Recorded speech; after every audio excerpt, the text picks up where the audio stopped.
Ferrari team principal just revealed something shocking about Hamilton's comeback, despite he pulled off his best Ferrari drive yet, outclassing Leclerc and turning heads across the paddock. But Vasseur's message was clear and on the mark after the race, which really set things off. It flips the whole narrative around Hamilton's comeback on its head. Behind the calm front, Ferrari's chaos is boiling over, from shaky strategies to shocking communication failures. And yet, Hamilton is fighting through it, changing minds and maybe, just maybe, changing Ferrari. So, what really went wrong at Imola? Hit the like and subscribe button, and let's break down the details. Imola put Ferrari's biggest weakness on full display. Their qualifying game is nowhere near good enough. Charles Leclerc and Lewis Hamilton both failed to reach Q3, starting P11 and P12 respectively. It wasn't an isolated case either, this is a pattern. Hamilton's only bright qualifying spot all year was back in China, where he snagged pole in the sprint. Otherwise, he hasn't started higher than P5, and that was weeks ago. Vasseur didn't mince his words and said, "The issue is that we were much slower in quali yesterday, and then we started from P11 to P12. The weekend is difficult, but the recovery is good. Today was a good race with a very good strategy, well executed, good pit stops." He knows what everyone else sees. Ferrari's one-lap pace is broken. While their Sunday pace looks competitive, you can't expect miracles in every race.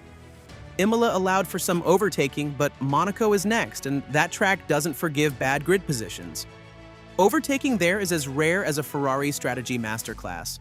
To make it worse, both drivers reported braking issues during practice. And while the race execution was sharp, the foundation, qualifying, remains fragile. Vasseur's blunt take sums it up. We're not fast enough. That's the truth Ferrari fans have to live with. And with Monaco up next, the cracks in Ferrari's setup could widen even more. Imola marked the first time Hamilton finished ahead of Leclerc in a Grand Prix this season. And he didn't need team orders to do it. With both drivers starting from the midfield, Hamilton played the long game, running a well-timed first stint on hard tires, then cashing in during the virtual safety car. The timing was slick, the execution clean. Leclerc, meanwhile, boxed early and struggled late. What made Hamilton's performance even more significant was the behind-the-scenes chaos he exposed. When the safety car came out, Leclerc begged to pit for softs. I am boxing. We need to stay out. We don't have a tire that can do to the end. But soft will be better than that. It's 17 laps, Charles. 17 laps to the end. Ferrari hesitated. Too long. Then Hamilton suddenly dived into the pits, cutting in front of Leclerc just as the call finally came in. That moment wrecked Leclerc's strategy and Ferrari's credibility. Did Hamilton do it on purpose? No one knows for sure. But the timing was deadly. Leclerc stayed out, got overtaken, and ended up 6th, right where he started. Hamilton made the call, got the advantage, and sent a message not just to Leclerc, but to the entire paddock. It was clinical. And it cracked Ferrari's shaky foundation even further. Ferrari's pit wall radio is starting to sound more like a therapy session than a strategy briefing. Leclerc practically pleaded for a decision during the Imola race.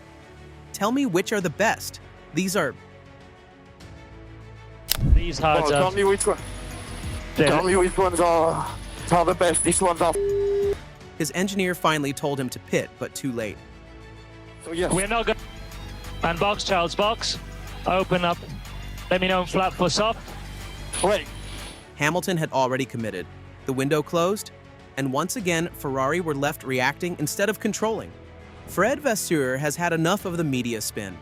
After Imola, he dropped another hard truth that cut straight to the heart of Ferrari's current narrative. We have to stop with this. He's talking about the ongoing claims that Lewis Hamilton is struggling to adapt. According to Vasseur, that's lazy thinking and completely misses the point. Hamilton isn't the issue, the car is, and Vasseur knows it. He pointed to Hamilton's performance in China, where he took the sprint pole, and again at Imola, where he climbed from P12 to P4 with smart tire management and perfect execution.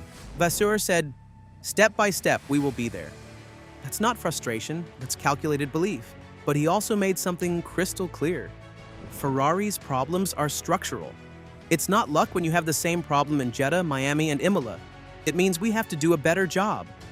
That problem? A brutal mismatch between qualifying and race pace.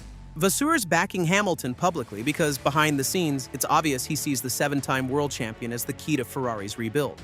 The comeback isn't just Hamilton's, it's Ferrari's, and he's the one dragging them toward it. Rumors out of Italy are already whispering the B-word breakup. It's early, but the frustration is real. Hamilton's public face is calm, but sources say he's growing tired of Ferrari's inconsistent tech direction and misfires in communication. And you can't blame him. Ferrari fans are starting to get the memo too. If Hamilton doesn't win, it's Ferrari's fault, said one local after Imola.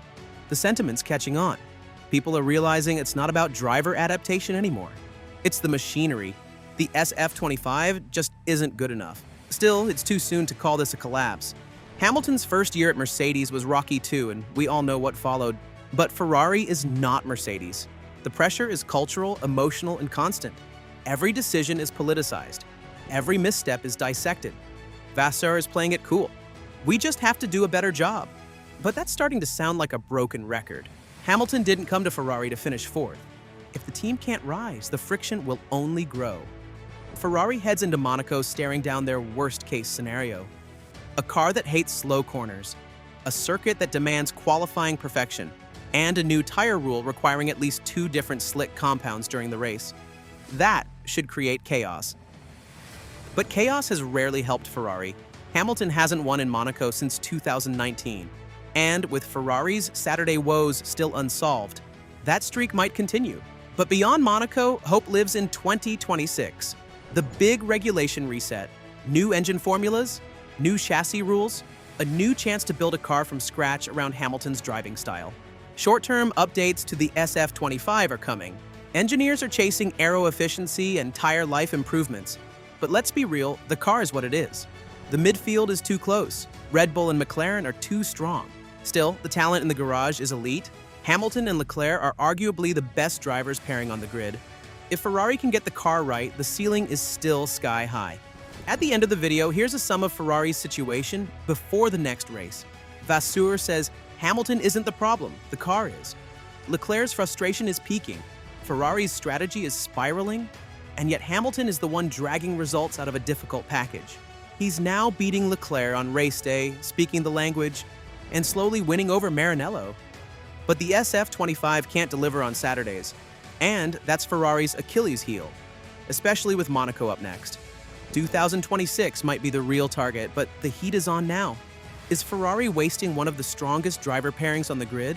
And has Hamilton already outgrown the excuses Ferrari keeps making? Drop your take in the comments. Hit like, subscribe if you haven't already for all the latest updates about Formula One.